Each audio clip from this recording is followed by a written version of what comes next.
Sir, we can't put a coffin on this flight without proof the man inside is actually dead. The words didn't make sense at first. Not to the passengers nearby, not to the woman in the red coat who turned slowly with her coffee halfway to her lips, and certainly not to the man in uniform who stood frozen at the gate. Silver-haired, spine straight, hands steady, flag folded tightly in his grip. His voice, when it came, was barely above a whisper.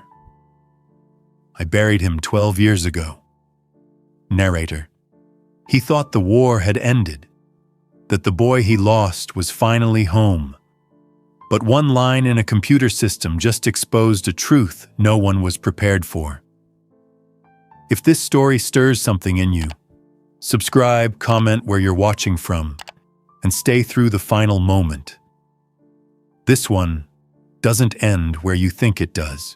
Colonel Elijah Walker had buried 100 ghosts, but none like this. He stood at the airline check-in counter with a file in one hand and a folded flag in the other. His suit was clean but worn, sleeves pressed with quiet precision.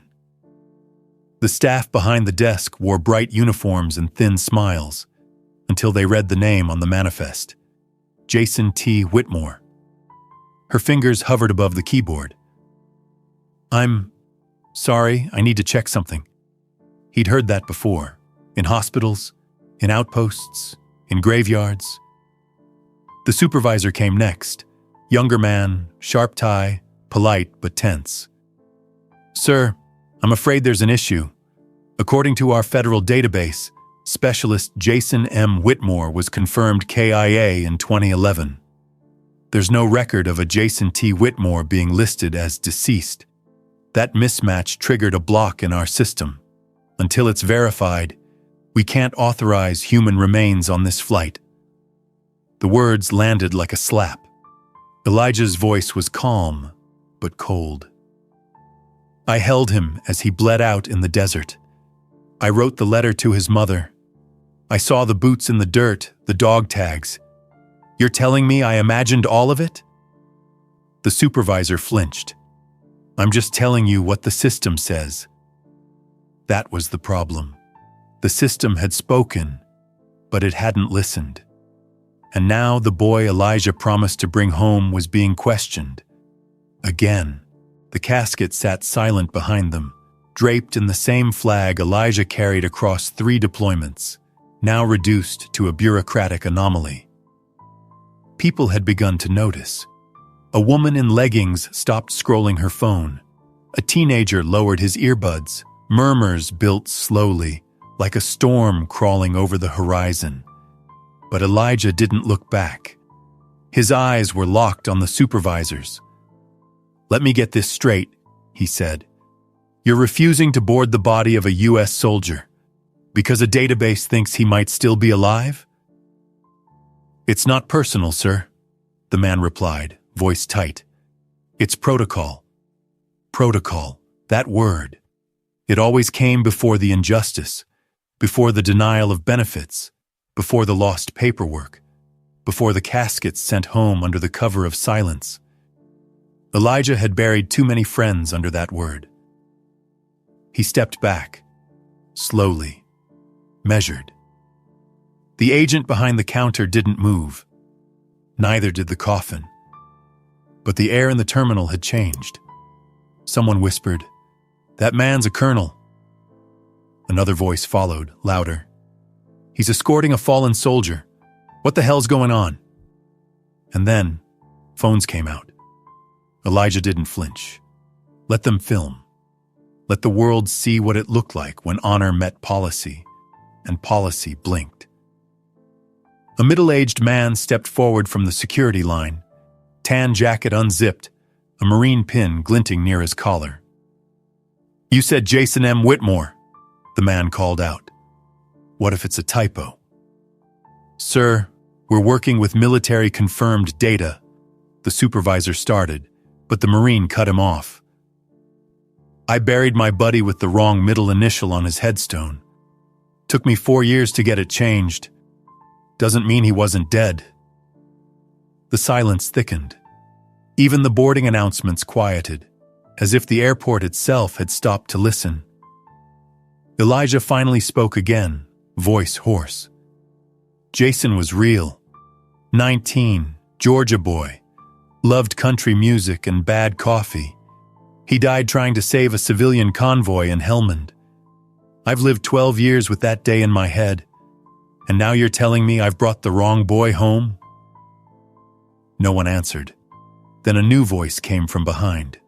Soft, young, and shaking. He's not the wrong boy. Everyone turned. At the edge of the crowd stood a woman no older than 25, clutching a folder to her chest. Her eyes locked onto the name on Elijah's manifest. My name is Emily Whitmore, she said.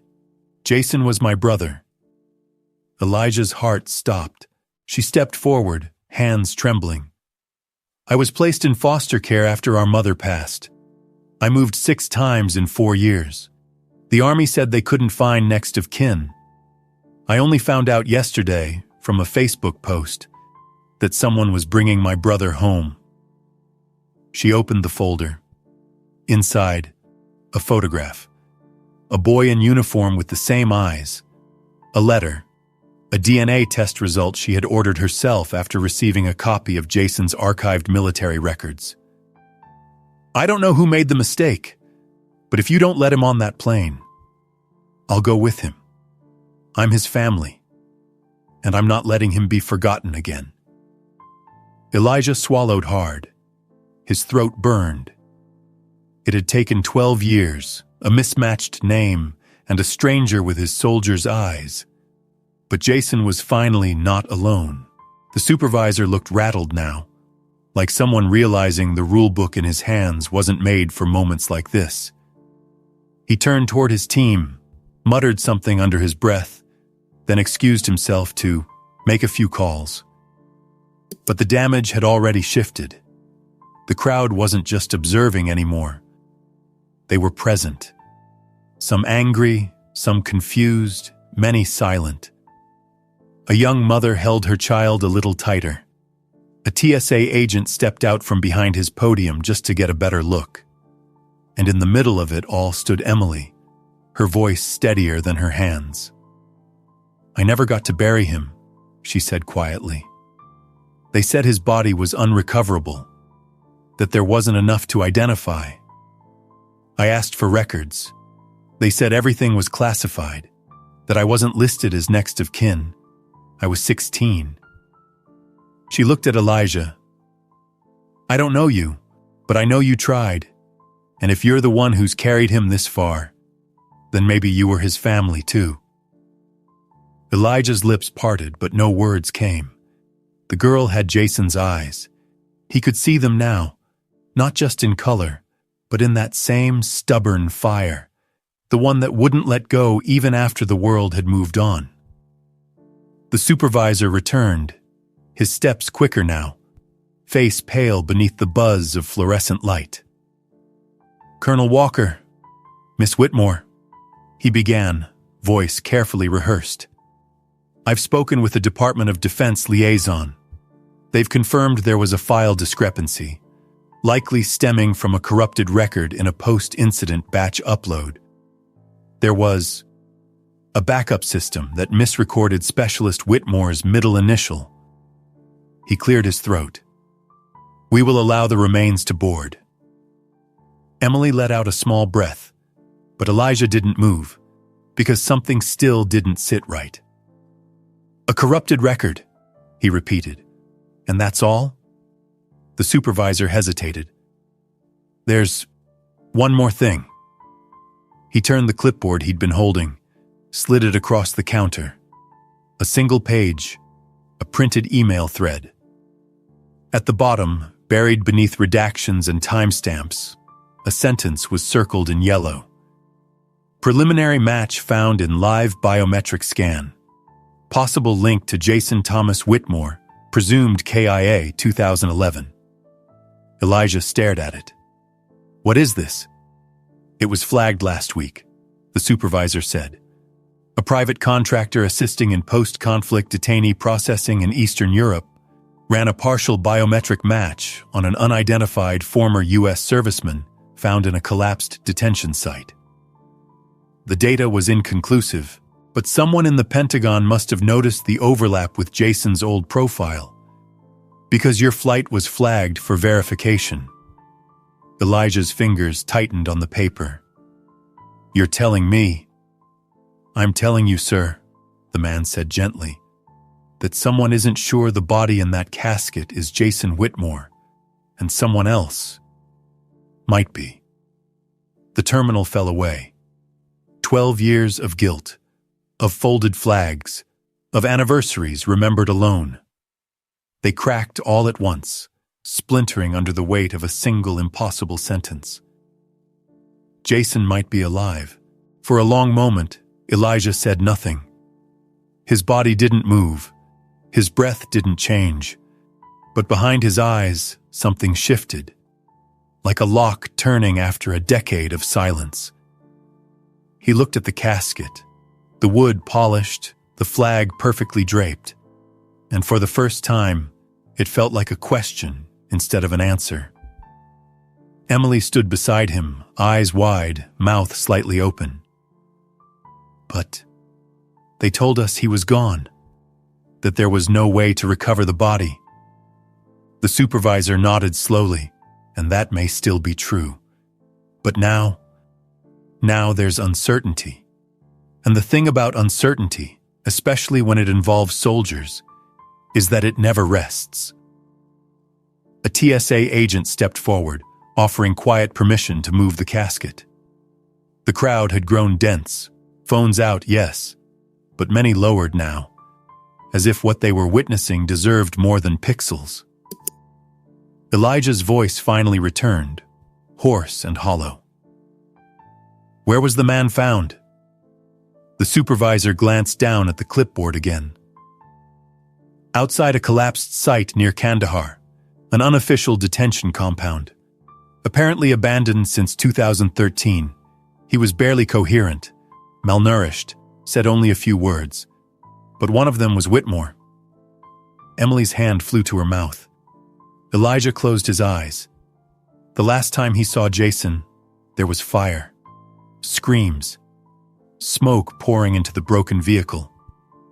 Elijah had pulled 2 men out before the roof collapsed. Jason had been the third, but he was pinned, legs crushed. Jason looked him in the eyes and said, "Get the others out." He obeyed. And for 12 years, that moment devoured him. Now, someone in a remote outpost, someone who had barely spoken in over a decade, had said the name Whitmore. And everything inside Elijah cracked. He turned to the supervisor. "I need a contact. Whoever flagged this, whoever pulled that scan." "We can request that for you, Colonel," the man said, his voice carrying new weight, new care. "But I think you'll be hearing from them soon regardless. This is above our pay grade now." Elijah nodded. Then he turned to Emily, voice steadier now. "You have a right to choose. If you want to bury him, the body we've been given, I won't stop you. But if there's even a sliver of chance..." Her voice shook. "I want to know. I want the truth. Whatever it is." Together they approached the casket. Elijah placed the flag gently across it, not as a symbol of closure, but of remembrance. Then he reached for the paperwork and paused. The casket was sealed, but beneath the fold of the flag, something caught his eye. A scratch along the edge of the wood. Faint, jagged. Letters. He leaned closer. 4 letters, etched into the polished surface, just visible beneath the flag's hem. MIA, missing. In action. Not written by any mortician, not on any manifest.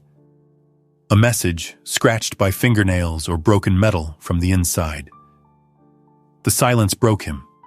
Not loudly, not publicly, just one breath, ragged, shattered, as he stepped back from the casket and looked away. The letters burned into his vision like a scar. MIA.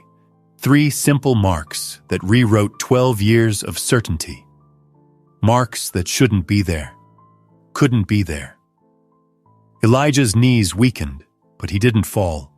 He stood there, jaw clenched, hands shaking at his sides, as if the uniform he wore had suddenly grown too heavy to carry.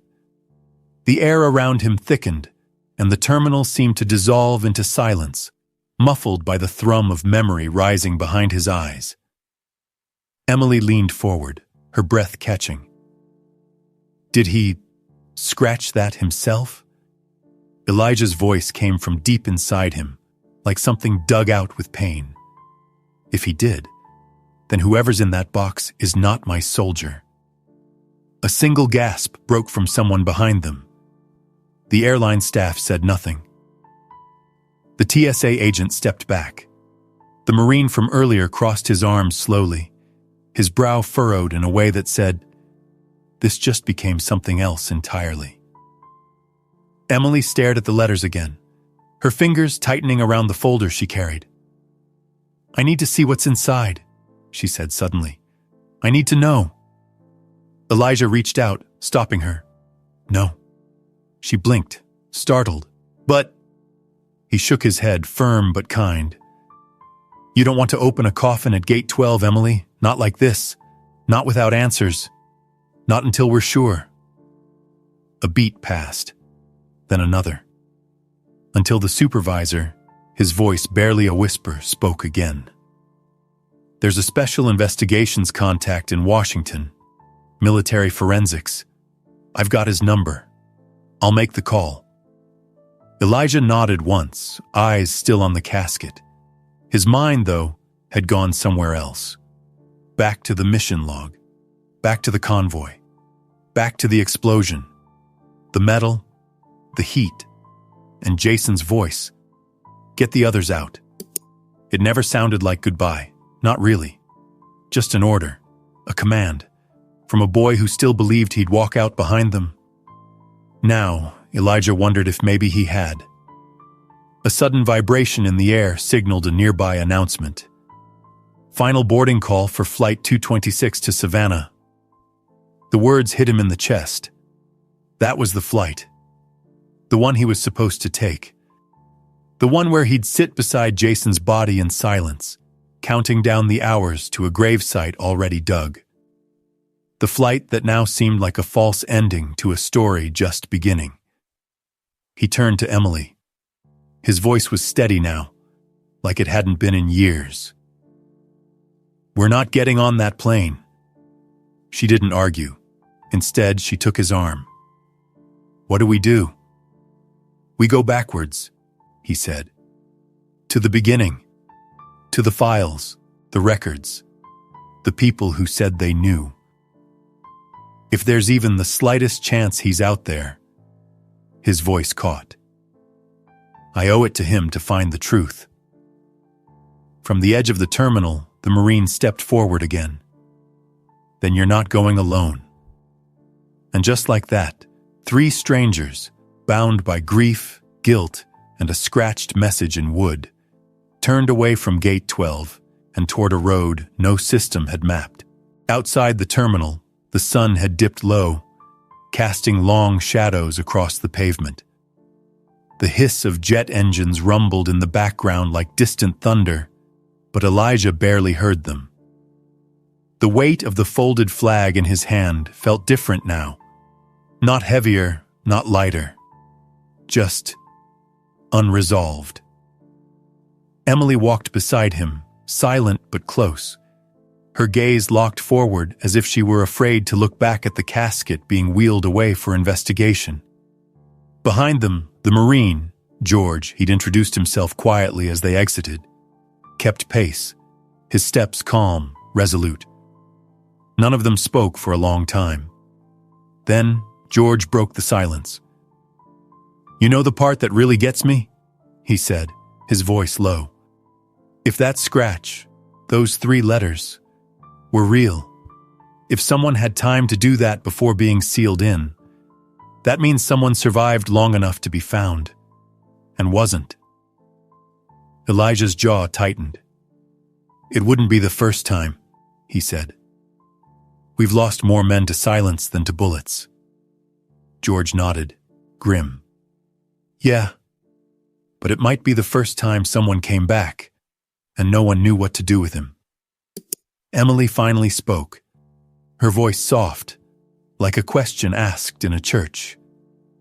"Do you really think it could be him? That Jason's still alive?" Elijah didn't answer right away. He looked up at the sky, the kind of blue that only came after a storm, and thought of the last thing Jason ever said. "Not goodbye? Not tell my mom? Not even I'm scared. Just get the others out. No panic. No fear. Just duty. A final order." And something about that still didn't feel like the words of someone ready to die. "I don't know," Elijah said finally. "But I know what I saw in that box wasn't right." Emily looked down. "If he is out there, what do we do?" George answered before Elijah could. "We start where the noise stops. Find the records, the gaps, every abandoned lead, every unconfirmed report. I know people, veterans, journalists, even a guy who used to track black site transfers for a watchdog group. If Jason slipped through the cracks, someone left breadcrumbs." Elijah turned to him. "You're willing to go that far? For someone you never met?" George met his eyes. "I know what it's like to come home and be forgotten. I won't let it happen to someone who never got the chance." And there it was. The mission, born not from command or politics or uniform, but from something deeper. The unbearable thought that a soldier had endured hell, only to be buried alive in red tape and silence. They kept walking, past the curb, past the blinking taxis, past the rows of people glued to their screens. At the end of the walkway, a gust of wind lifted the corner of the flag in Elijah's hands. He reached down and smoothed it gently. And then, for the first time in years, he looked up and whispered, not to the sky, but to someone he might one day face again. "I'm coming, kid. And I'm not leaving without you this time." The next morning, they stood in front of a squat, gray building in downtown D.C., a place so nondescript it practically screamed government. No signs, no flags, just a faded keypad and a security camera with a lazy tilt watching. Emily clutched the photo of Jason in her hand, like a relic. George had already made 2 calls before sunrise.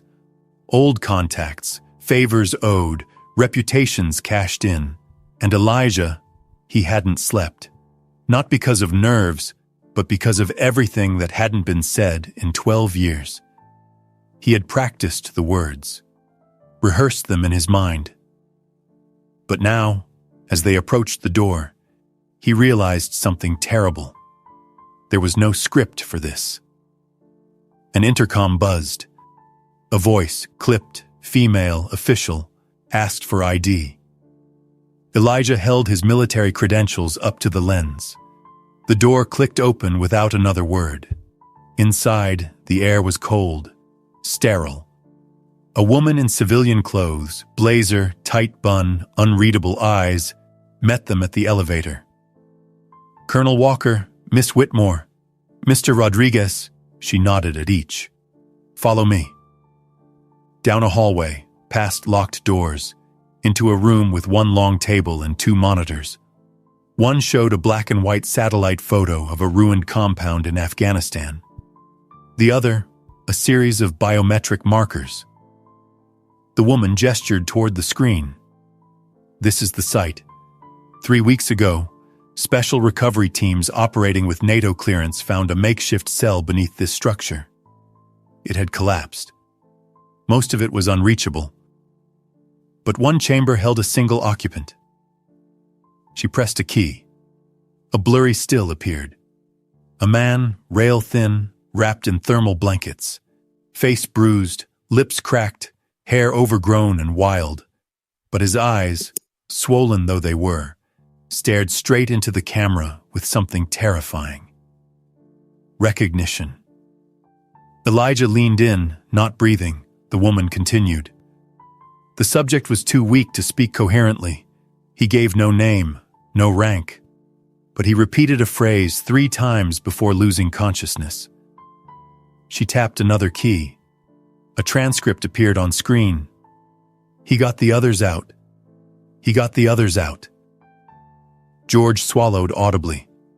Emily gripped the photo tighter. Elijah's voice broke the silence. Why haven't we been told this sooner? Because until yesterday, the woman said gently, no one connected that phrase to your name. The scan ran through over 800 records before flagging a partial match to specialist Jason Whitmore, your former subordinate. Even then, the system rejected the ID because of an error in the middle initial. Emily whispered, That's why the casket got flagged. The woman nodded. We believe the man may be Jason, but the biometric data is incomplete. The file was closed 12 years ago. He was marked as presumed KIA. No remains recovered. There were no living relatives to confirm otherwise. No one knew where to send the question. And what now? Elijah asked, voice low, steady. The woman looked between them. We've placed him in a secure medical facility under military protection. If you're willing, we can take you to him. Emily didn't hesitate. Yes. George nodded. But Elijah, he stood frozen. Because inside him, something began to fracture. Not from fear, not even from guilt, but from the one thought he had never dared to entertain. What if this boy, this kid who trusted him, who died in his arms, had lived through that fire? What if he'd waited in chains, in silence, in shadows, believing Elijah would come back? He turned toward the woman and spoke with a voice that carried 12 years of weight. Take me to him. The car ride was quiet. Not the peaceful kind of quiet, but the kind that settles on your shoulders like weight. Heavy, expectant, thick with the ache of what might come next. Emily sat with her hands clasped so tightly her knuckles had gone pale. Her eyes stared out the window, but they didn't really see. George had shifted into the front seat beside the driver, his marine instincts ticking silently behind a steady gaze. And Elijah, he hadn't moved once since the vehicle pulled away. He stared straight ahead. He had done this before. Escorts, ceremonies, silent drives toward flag-draped closures. But never like this. Never toward a maybe. When they arrived, the facility was nothing like he expected. No rows of white beds, no nurses moving behind glass, just a single hallway, quiet, dim. At the end, a room with reinforced doors and one wide window, tinted but not opaque. A man in uniform met them just outside. Colonel, he nodded. He's stable, still nonverbal, no formal ID, but he responds to routine. He doesn't flinch at the national anthem. He salutes when Taps plays on the intercom. And this morning, when someone dropped a coffee mug, he threw himself under the table. Emily winced. Elijah's jaw tightened. The officer continued more gently. He hums a tune in his sleep, same one, over and over. He turned to Elijah. Would you happen to know something called Pine Hollow Road? Elijah froze. That was the name of the song Jason used to play on his harmonica, he said. Every Sunday night. He said it reminded him of his dad. The officer nodded once. Then I think you should come in. Inside, the room was dimly lit. No machines, just a bed, a small table, a chair near the corner, and a man. He was thin, shoulders hunched, skin like parchment. His hair had been shaved, revealing scars crisscrossed like a map of old pain. He stared at the wall, unmoving. But as the door clicked open, something shifted. A flicker. Elijah stepped inside, alone at first, each footstep slower than the last. He cleared his throat once, unsure if it would hold. "Jason?" he said, the word breaking in the middle. No response, so he tried again. Not the name, but something else. "Get the others out." The man blinked, slowly. Then his head turned, just slightly. His mouth opened, barely. A rasp of breath followed. "You came back." Elijah fell to his knees, not from weakness, but because the weight he'd carried for 12 years had finally collapsed inside him. Emily stood frozen in the doorway, one hand over her heart, the other covering her mouth. George lowered his head. Jason blinked again. "You left me." "I know," Elijah whispered, "but I never stopped trying." Jason's eyes filled, not with rage or blame, but something far more unbearable. Hope. They didn't embrace. They couldn't. The space between them was still too filled with ghosts, but as Elijah reached forward and laid the flag gently across Jason's lap, a tremor passed between them. 2 soldiers, 2 lives, and a promise, broken, then mended not by time, but by truth. Outside, the world kept spinning. Flights boarded, orders were filed, emails sent, but inside that room, something sacred had returned. Not just a man, not just a brother, a witness. To all the wars that never make the news, to all the soldiers who don't come home in boxes, but still never make it home. They sat there for a long time, saying nothing, saying everything. The room didn't ask for words. It had already heard too many it didn't believe. What mattered now was presence. That Jason could see Elijah, gray at the temples, eyes heavy with memory, and that Elijah could see Jason. Fragile, yes, but breathing. Still here. Emily stepped forward at last.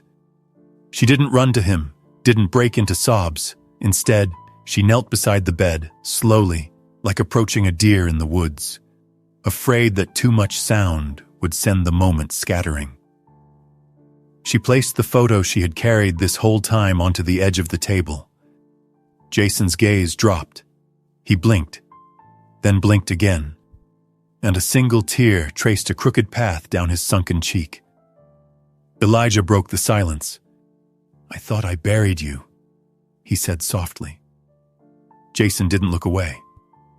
"I thought I died," came the whisper. It shattered Emily. She folded into herself, her shoulders trembling, hand pressed to her mouth to stifle the sob. George took a step forward, but stopped. This was not a moment to interrupt. It was one to witness. Jason's hands, bruised, bandaged, reached out slowly toward the flag. His fingers barely brushed the fabric before retreating, as if unsure he still had the right to touch it. "You always said," he murmured, "no one gets left behind." Elijah leaned in, voice shaking. "And I meant it." Jason closed his eyes. "They kept saying I was gone, that no one was coming, that it didn't matter anymore. But I kept hearing that song, Pine Hollow Road." He opened his eyes again. It never stopped playing, not in my head. Emily reached for his hand, and this time, he didn't pull away. She said only 2 words. "You're home." Not officially, not yet, but the kind of home that matters most, being remembered, being named. Outside the room, officers moved in quiet urgency, contacting the Department of Defense, flagging records for review, opening files marked closed. Somewhere, a headline was already being written, but none of that would matter as much as what happened next. Because Elijah stood up. He straightened his back, adjusted his sleeves, and he saluted. Not as an officer, not even as a man trying to undo the past, but as a soldier saying, You were never forgotten. Jason tried to lift his hand. It shook, paused, then rose, trembling, toward his brow. The salute was slow, imperfect, but it was real. The door to the room remained open, and for one breathless moment, the hallway fell still. The kind of stillness reserved for cathedrals and final goodbyes. Except this wasn't a goodbye. It was a beginning for truth, for healing, and for every soldier still missing in someone's silence. If this story reached you, share it. Let someone else remember. Let someone else know. Not all heroes are buried. Some are still waiting to be found. And some, like Jason Whitmore, wait just long enough for a promise to come true. Jason sat by the window now. The sunlight poured in gently, tracing soft gold across his forearms. The same arms that once cradled a rifle, now trembling as they cradled something else entirely. The photograph Emily had given him.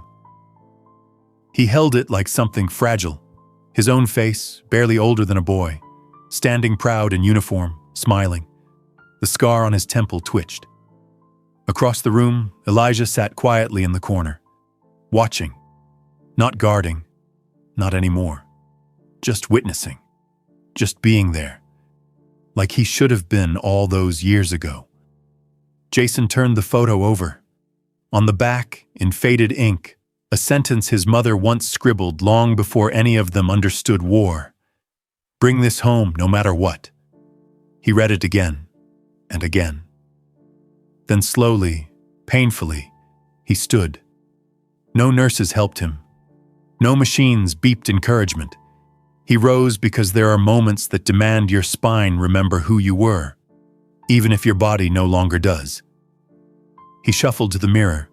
The glass reflected someone unrecognizable, eyes deeper, skin thinner, a stranger shaped by years he couldn't recount.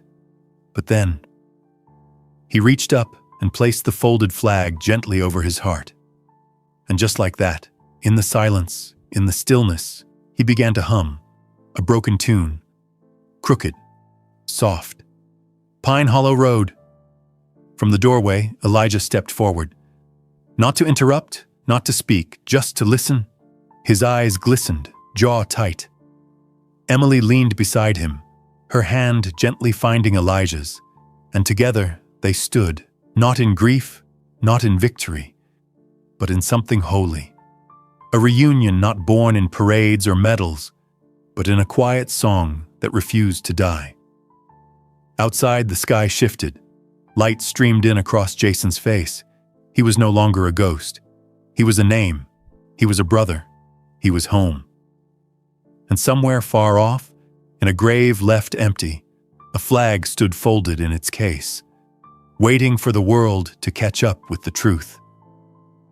Because some soldiers come back in silence, but silence never means they were forgotten. If this story moved you, let someone else know they're not alone. Comment where you're watching from, and share this for every name still waiting to be heard.